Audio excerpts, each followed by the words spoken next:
سے نکالا؟ وہ کون ہے جسے اللہ نے محمد کا نام دیا؟ میں نے اسے دکان سے نکالا۔ وہ کون ہے جسے میرے اللہ نے احمد کا نام دیا؟ میں نے اسے گھر سے نکالا۔ وہ کون ہے جسے میرے اللہ نے حبیب کہا، خلیل کہا، کلیم کہا، جسے میرے اللہ نے طہ کہا، یاسین کہا؟ اسے میں نے زندگی سے نکالا، جسم سے نکالا، کاروبار سے نکالا، جاب سے نکالا، معاشرت سے نکالا، اخلاق سے نکالا۔ یہ کون ہے؟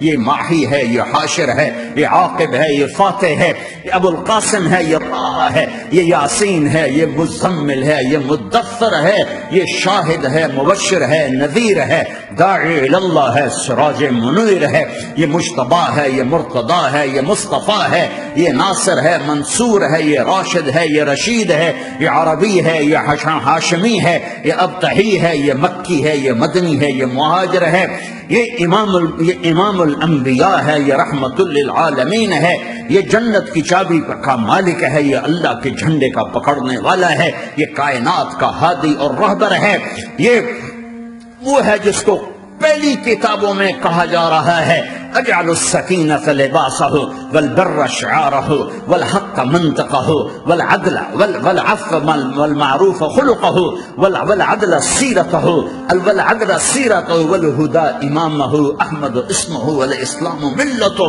پتہ نہیں کہاں سے حدیث مجھے پرانی 30 سال پرانی پڑھی ہوئی یاد آ گئی۔ یہ وہ ہے جسے برمنگم والے بھلا دیں گے پر اس کا رب نہیں بھولا۔ تو حبیب ہے، وہ تو حبیب ہے، یہ وہ ہے جس کا نام احمد ہوگا، جس کا دین اسلام ہوگا، ہدایت کا وہ امام ہوگا، حق اس کی زبان ہوگی، عدل اس کی عدل عدل عدل عدل عدل عدل اس کی زندگی ہوگی، اس کی زندگی ہوگی، معاف کرنا، درگزر کرنا اس کے اخلاق ہوں گے، تواضع عاجزی اس کا لباس ہوگا، تواضع آج اس کا لباس ہوگا، وہ کل کائنات کا امام ہوگا، اس کے ذریعے سے اندھوں کو روشنی ملے گی، بہروں کو کان ملیں گے، گمراہوں کو ہدایت ملے گی، جہنم میں جانے والے جنت میں جائیں گے، ٹوٹے دل آپس میں جڑیں گے، قبیلے قومیں مل کر آپس میں امت بنے گی۔ یہ ہے محمد بن عبداللہ بن عبد المطلب بن ہاشم بن عبد مناف بن قصی بن کلاب بن مرہ بن کعب بن لوی بن غالب بن فہر بن مالک بن نضر بن کنانہ بن خزیمہ بن مدرکہ بن الیاس بن مدر بن نزار بن معد بن عدنان بن اود بن حمیسہ بن سلامان بن عوز بن بوز بن قموال بن ابی بن عوام بن ناشد بن حزاب بن بلداس بن یدلاف بن طابخ بن جاہم بن ناحش بن ماقی بن عیفی بن عبقر بن عبید بن الدعاء بن حمدان بن سنبر بن یثربی بن یحزن بن یلعر بن ارعوى بن عیذ بن زیشان بن عیسر بن اقناد بن ایہام بن مقصر بن ناحد بن زار بن سمی بن مزی بن عوض بن عرام بن قیدار بن اسماعیل بن ابراہیم بن آذر بن ناحور بن سروج بن رعور بن فائد بن عابر بن ارفق شاد بن سام بن نوح بن لامک بن متوشال بن ادریس بن یرد بن ملحلئیل بن قینان بن آنوش بن شیسر بن آدم علیہ السلام۔ ہاں یہ وہ ہے جو آج امت کے گھروں سے نکل گیا، یہ وہ ہے جو دنیا سے جاتے ہوئے امت کو یاد کر رہا تھا۔ ہر کوئی اپنے بچوں کو یاد کرتا۔ میرے باپ ہارٹ اٹیک میں اچانک گئے، بیٹیاں دور تھیں، ایک لاہور میں تھی، ایک فیصل آباد میں تھی، وہ کہیں وہ میری دھیاں میں نو ملاؤ، وہ میری دھیاں میں نو ملاؤ، وہ میری بیٹیاں مجھے ملاؤ۔ پر اس وقت نہ کوئی ٹیلی فون تھے ایسے، نہ کوئی ایسے وہ آپس میں کوئی رابطے تھے، تو وہ نہیں پہنچ سکی۔ میرا باپ یہی حسرت لے کے مر گیا کہ میں نے اپنی بیٹیوں کو نہیں دیکھا۔ یہ میرے نبی آج 12 ربیع الاول ہے اور 7 جون ہے، 633 عیسوی ہے اور 11 ہجری ہے اور پیر کا دن ہے اور 10 سے 12 کے درمیان کا ٹائم ہے، اور اشارہ ہو چکا ہے کہ آج محبوب کی ملاقات ہے۔ آپ اپنے ساری بیگمات کو بلایا اور ان کو رخصت کیا، پھر بیٹے کو بلایا، ملاقات کی، رخصت کیا، پھر علی کو بلایا اور گود میں سر رکھا، کمر پہ ہاتھ پھیرا، کچھ دعا دی، پھر رخصت کیا، پھر سب سے آخر میں حسنین کو بلایا، حسن کو ادھر لیا، حسین کو ادھر لیا، دونوں کے سر چومے اور ساتھ ہی آنسو جاری ہو گئے۔ بیویوں کو رخصت کر کے نہیں روئے، بچی کو رخصت کر کے نہیں روئے، داماد کو رخصت کر کے نہیں روئے۔ جب بچوں کو سینے سے لگایا تو آنکھوں میں آنسو، کہ آپ دیکھ رہے تھے کہ ایک کو زہر میں مار دیا جائے گا اور ایک کا سر کاٹ کے نیزے پہ چڑھا دیا جائے گا۔ ابن زیاد کے سامنے حسین کا کٹا ہوا سر آیا، اس نے منہ پہ چھڑی ماری اور کہنے لگا میں نے ایسا حسن آج تک نہیں دیکھا، مرنے کے بعد بھی ایسا روشن چہرہ میں نے نہیں دیکھا۔ پھر چھڑی ماری تو انس رضی اللہ تعالیٰ عنہ کھڑے ہو کے کہنے لگے بدبخت یہ چھڑی ان ہونٹوں سے ہٹا، میں نے ان ہونٹوں پہ نبی کے ہونٹوں کو لگتے دیکھا، ان ہونٹوں کو میرے نبی نے چوما ہوا ہے۔ یہ سب کچھ آپ کی نظر کے سامنے آ رہا ہے، دعا نہیں کی، دعا نہیں کی۔ ایک خبر پہلے دی دیکھ رہا ہوں، ایک کتا ہے کالا چٹا میری اولاد کا خون پی رہا ہے۔ جب کربلا میں لشکر آمنے سامنے ہوئے اور شمر پہ امام علی مقام کی نظر پڑی تو اللہ اکبر صدق اللہ ورسول، سچ کہا اللہ اس کے رسول نے۔ تو ساتھیوں نے عرض کی کیا سچ کہا؟ فرمایا وہ دیکھو سامنے جو کھڑا ہوا ہے شمر،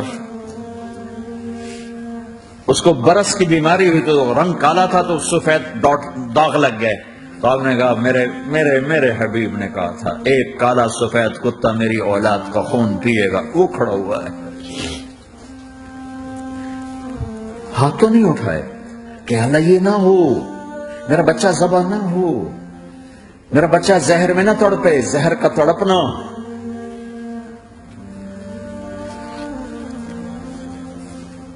سب کو رخصت کر دیا، جبریل آ گئے، یا رسول اللہ موت کا فرشتہ دروازے پر ہے، اندر آنے کی اجازت چاہتا۔ ہاں جہاں موت پوچھ کے جائے کس ہستی کو بھلایا ہے، چند پونڈ کے پیچھے جہاں موت پوچھ کے جائے، آپ نے کہا آ جائے، وہ اندر آئے، السلام علیکم یا رسول اللہ، سلام پیش کرتا ہوں، میں نے آج تک کسی کو سلام نہیں کیا، آپ پہلی ہستی ہیں جنہیں سلام کر رہا ہوں، میں نے آج تک نہیں کسی کو سلام کیا، یا رسول اللہ آپ پہلی ہستی ہیں، اللہ نے کہا پوچھ کے اندر جانا، بن پوچھے نہ جانا، یا رسول اللہ مجھے حکم ہے کہ آپ سے پوچھوں، آپ جانا چاہیں تو میں لے جاؤں اور رہنا چاہوں تو میں چھوڑ کے واپس چلا جاؤں۔ طارق جمیل سے کوئی پوچھے، آپ سے کوئی پوچھے، پوچھا جا رہا ہے، موت پوچھ رہی کہ آؤں کہ نہ آؤں؟ تو آپ نے کہا اگر میں اجازت دے دوں تو میری جان نکالو گے؟ کہاں جی نکالوں گا۔ تو آپ نے جبریل کو دیکھا، کیا کہتے ہو، کیا کہتے ہو؟ تو جبریل نے عرض کی یا رسول اللہ اللہ آپ کی ملاقات کے شوق میں۔ او میرے بھائیو بہنوں، ایسی موت مانگو اللہ سے، جب جا رہے ہیں تو اللہ خوش ہو رہا، ایسی موت نہ ہو جیسے بھاگا ہوا مجرم پکڑا جاتا ہے، ہتھکڑیاں لگا کے جیل میں لے جایا جا رہا ہے، ایسی موت مانگو اور ایسی زندگی گزارو۔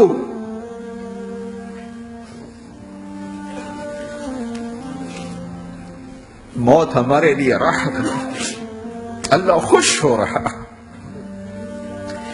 جب سعد بن معاذ کا انتقال ہوا تو آپ نے فرمایا، میرے نبی نے فرمایا، سعد بن معاذ بڑے صحابہ میں ہیں، میرے نبی نے فرمایا کہ آج اللہ کا عرش خوشی سے جھوم اٹھا ہے، کیونکہ وہاں تو جا رہے ہیں نا، یہاں سے نکلنا ہے، وہاں تو پہنچنا ہے، وہاں تو خوشی ہے، یہاں غم ہے۔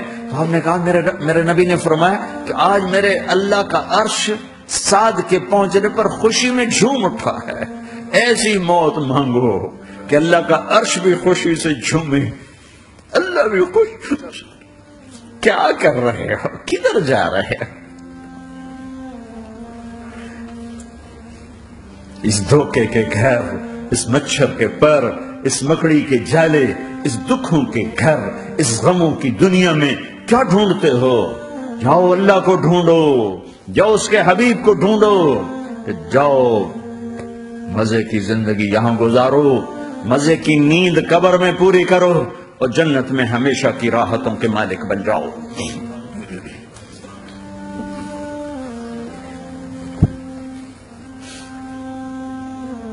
کہ یا رسول اللہ اللہ ملاقات کے شوق میں ہے۔ تو میرے نبی فرماتے کہ میرے حسنین کا کیا ہوگا؟ میں تو دیکھ رہا ہوں ایک زہر میں تڑپتا ہے، ایک بچوں سمیت نیزے پہ چڑھا ہوا ہے۔ ویسے بھی محرم ہمیں یاد دلاتا ہے کہ اللہ کو راضی کرنے کے لیے آخری حدوں تک پہنچنا بھی کامیابی کا صحرا گلے میں ڈالنا ہے۔ ایک نے فتح کا جھنڈا گاڑا، قیامت تک کے لیے ذلت اس کے ماتھے کا نشان بن گئی۔ ایک نے سر کٹا کے نیزے پہ چڑھایا اور قیامت تک کے لیے عزت کا صحرا گلے میں ڈال لیا۔ کیوں کہ ایک دنیا کی بازی ہارا پر اللہ کو لے کے جیت گیا، اور ایک دنیا کی بازی جیتا اور اللہ کو کھو کے ہار گیا۔ اللہ کو پالینے کے بعد کوئی ہار نہیں، اللہ کو کھو دینے کے بعد کوئی جیت نہیں۔ اللہ کو اپنا مطلب بناؤ، اللہ کو مطلب بناؤ، اللہ کو مطلب بناؤ، اللہ کو اپنی زندگی کا مقصد بناؤ۔ ہے جبریل واپس جاؤ اور اللہ سے پوچھ کے آؤ میرے بعد میری امت کے ساتھ کیا کرے گی۔ ہائے واہ یا رسول اللہ۔ ہر کوئی اپنے بچوں کے لیے پریشان ہوتا ہے کہ میرے بچوں کا کیا بنے گا۔ آپ کہہ رہے ہیں میری امت کے ساتھ کیا کرے گا میرا اللہ؟ جاؤ اللہ سے پوچھ کے آؤ، میں پھر جواب دوں گا۔ واپس گئے، جواب آیا کہ اللہ کہہ رہے ہیں کہ ساتھ دوں گا۔ میرے رب کی عزت کی قسم، اور لاکھوں کروڑوں درود و سلام ہوں اس کملی والے پر، اگر آپ یہ سوال نہ اٹھاتے آج میں اور تم بھی بندر خنزیر ہوتے۔